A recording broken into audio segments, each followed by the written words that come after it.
Hello, good morning everyone. તો આજે છે સન્ડેનો દિવસ અને ક્યાંય નહોતું જવાનું, તો વિચાર્યું કે ચલો આજે ઘરે જ છે બધા, તો બનાવી દઈએ કંઈક મજેદાર સરસ. તો આજે હું મિક્સ વેજીટેબલ્સ વેજ કોરમા બનાવવાની છું.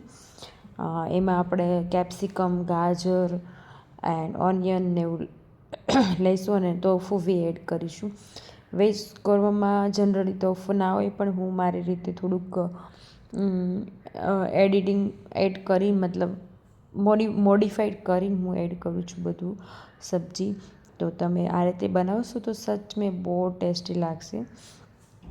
તો તોફાને મેં સરસ રીતે પહેલાં તો ધોઈ અને મસ્ત રીતે આપણે એના એક સરખા પીસીસ આ રીતે કરી લેવાના છે.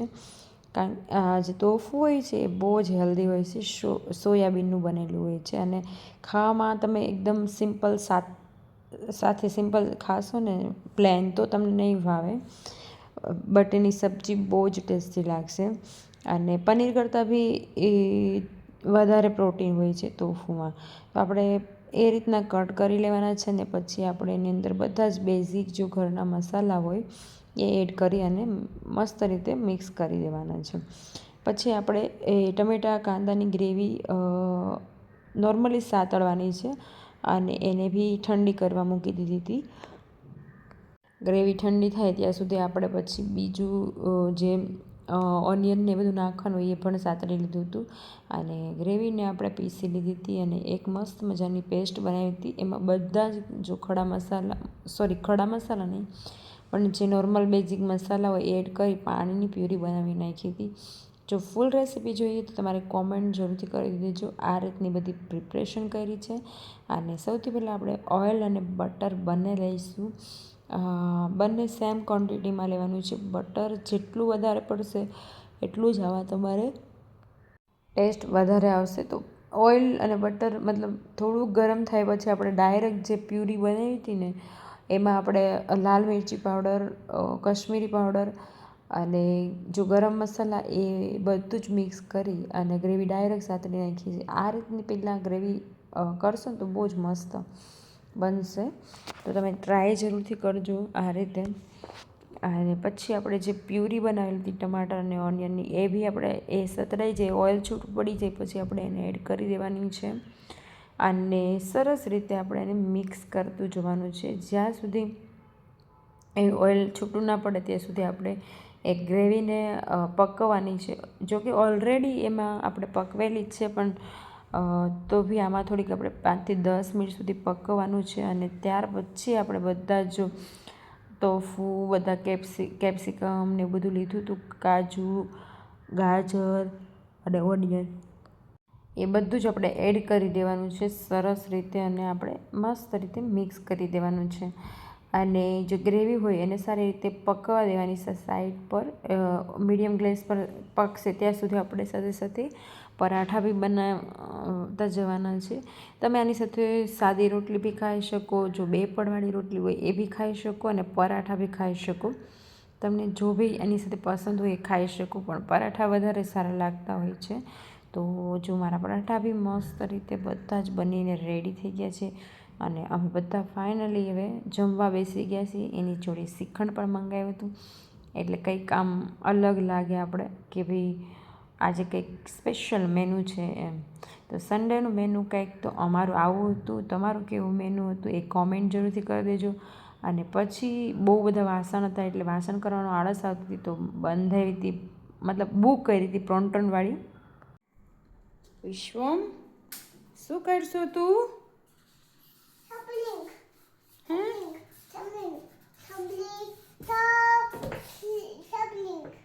સ્ક્રબલિંગ કરશો? હોમવર્ક કરે છે? કેમ કરશો બતાય તો મને.